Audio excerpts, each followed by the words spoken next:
Worst case scenario, I'll give it to you. They go bankrupt, okay?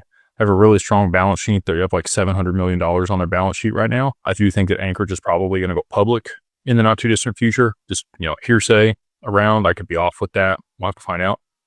But with all that being said, let's say they go bankrupt.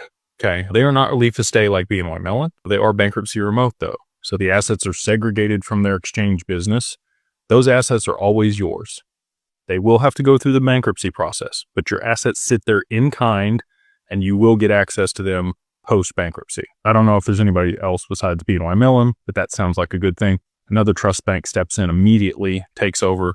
You never skip a beat with that if something were to happen. But I don't think BNY Mellon's going anywhere or anybody else that's relief estate, because BNY Mellon has like 50 or 60 trillion dollars under custody. Kind of a big deal. So all that being said, that's like worst case scenario. I look at it like a three-legged stool.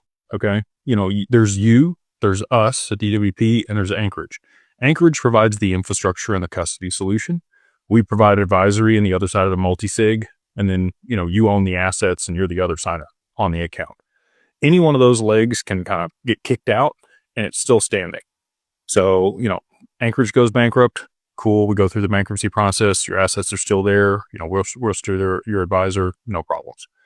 We go out of business. Something happens to DWP. That's fine. You can, have your RIA or another RIA set up with Anchorage. You move your account over to them. They manage it for you. God forbid something happens to you. We have beneficiaries on the accounts to make sure that there's continuity and management of the assets and your family gets them, or whoever you designate. So again, there's contingency planning. And again, another trust bank would step in on the other side of Anchorage, having problems to be able to manage stuff. So, that's why this is so effective. And again, that's the reason BlackRock moved their assets there. They're getting the best of the best.